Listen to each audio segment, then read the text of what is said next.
Assalamualaikum warahmatullahi wabarakatuh. Bismillahirrahmanirrahim. Alhamdulillahirabbil alamin. Allahumma shalli ala sayyidina Muhammad wa ala ali sayyidina Muhammad. Amma ba'du. Beberapa habaib atau Bani Alawi yang punya peran dan jasa besar bagi kemerdekaan Republik Indonesia. Yang pertama adalah Habib Ali Kuitang. Beliau bernama lengkap Ali bin Abdurrahman Al-Habsyi. Beliau mendirikan Majelis Taklim di Kuitang atau Majelis Taklim Kuitang. Dari situ beliau disebut sebagai pelopor Majelis Taklim Indonesia. Beliau juga turut mengobarkan semangat anti penjajahan yang kemudian dimintai pendapat oleh Presiden Soekarno saat itu terkait hari dan waktu yang tepat untuk membacakan proklamasi kemerdekaan Republik Indonesia. Yang kedua adalah Habib Idrus bin Salim Al-Jufri atau disebut Guru Tua. Beliau merupakan tokoh pejuang di Provinsi Sulawesi Tengah di bidang pendidikan agama Islam. Beliau juga mendirikan lembaga pendidikan Al-Khairat yang berada di Palu. Lembaga pendidikan Al-Khairat ini selain sebagai media dakwah juga menjadi pusat doktrinasi nilai-nilai nasionalisme. Yang ketiga adalah Habib Salim bin Jindan, lahir di Surabaya. Selain mengajarkan ilmu terhadap masyarakat, beliau juga merupakan tokoh perjuangan yang berpengaruh bersama Habib Ali Al-Habsyi dan Habib Ali Al-Atos Bungur Surabaya. Beliau kerap mengeluarkan kritikan serta fatwa tegas tentang anti penjajahan. Akibat fatwanya itu, beliau pernah ditangkap di masa penjajahan Belanda dan Jepang. Yang keempat adalah Habib Syekh Al-Atos. Di usia 27 tahun, beliau berkunjung ke Indonesia, tepatnya di Tegal, Jawa Tengah.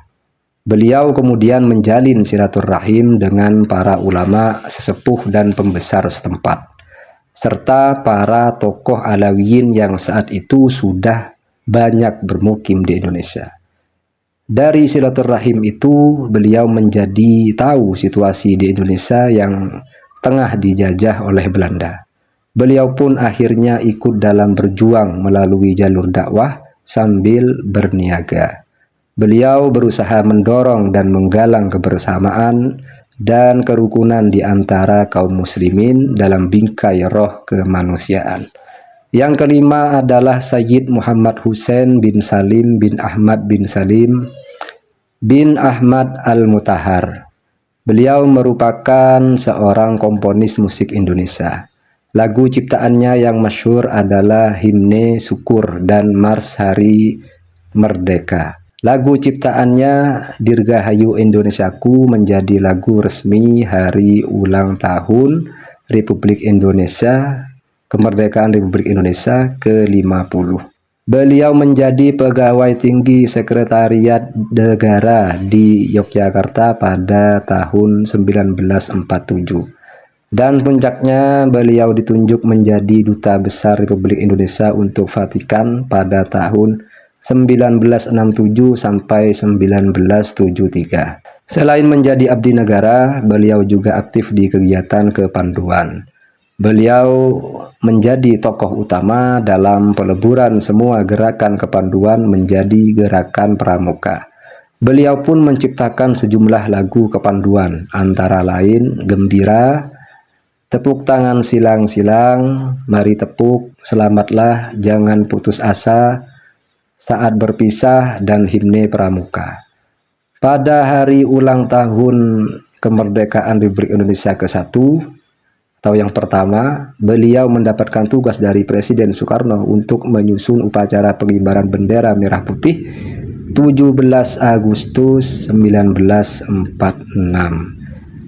Kemudian di era Presiden Soeharto, beliau yang duduk sebagai Direktur Jenderal Urusan Pemuda dan Pramuka Depdikbud juga diminta menyusun tata cara pengibaran bendera pusaka. Kemudian beliau membagi satu pasukan pengibar bendera menjadi 3 kelompok. Pembagian 3 kelompok ini menjadi simbol dari proklamasi kemerdekaan bangsa Indonesia. Atas pengabdiannya pada negara, beliau meraih penghargaan Bintang Gerilya dan Bintang Mahaputra. Yang keenam adalah Habib Syarif Abdul Hamid Al-Qadri atau dikenal dengan Sultan Hamid II yang lahir di Pontianak, Kalimantan Barat. Beliau merupakan perancang lambang negara Indonesia Garuda Pancasila. Pada 17 Desember 1949 beliau dipilih oleh Presiden Soekarno untuk masuk dalam Kabinet Republik Indonesia Serikat. Beliau kemudian ditugaskan merancang, merencanakan, dan merumuskan gambar lambang negara. Pada 10 Januari tahun 1950 dibentuklah panitia teknis dengan nama Panitia Lencana Negara di bawah koordinator beliau.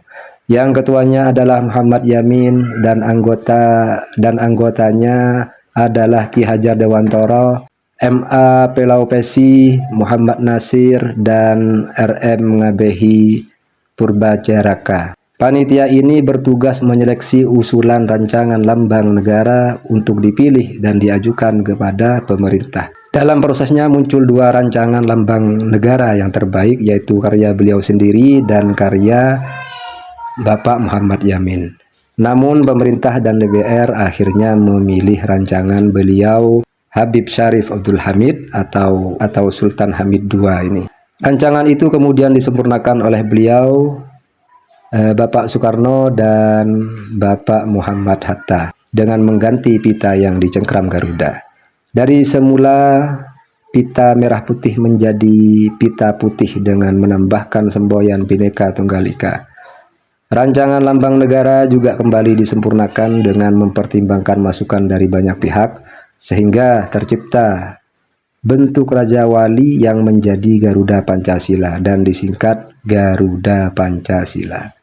Rancangan lambang negara karya beliau ini akhirnya diresmikan pemakaiannya dalam sidang Kabinet Republik Indonesia Serikat. Yang terakhir adalah Habib Ahmad bin Abdullah As-Segaf. Beliau merupakan ulama, sastrawan, dan pendidik terkemuka. Beliau juga merupakan salah satu pendiri dan pengurus Rabithah Alawiyah. Dari catatan sejarah, beliau datang ke Indonesia pada tahun 1908 untuk mengunjungi saudaranya yang ada di Pulau Bali.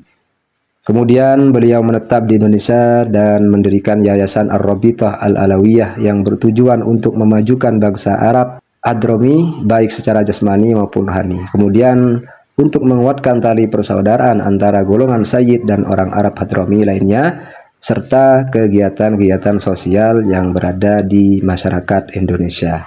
Melalui pergerakan Ar-Rabithah Al-Alawiyah ini pula, beliau punya pengaruh yang sangat kuat dalam memberi petunjuk dan pentingnya persatuan umat Islam dalam menghadapi penjajah.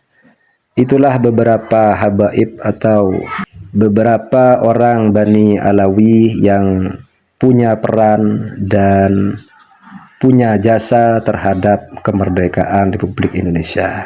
Wallahu a'lam bishawab. Hadanallahu ayyakum. Assalamualaikum warahmatullahi wabarakatuh.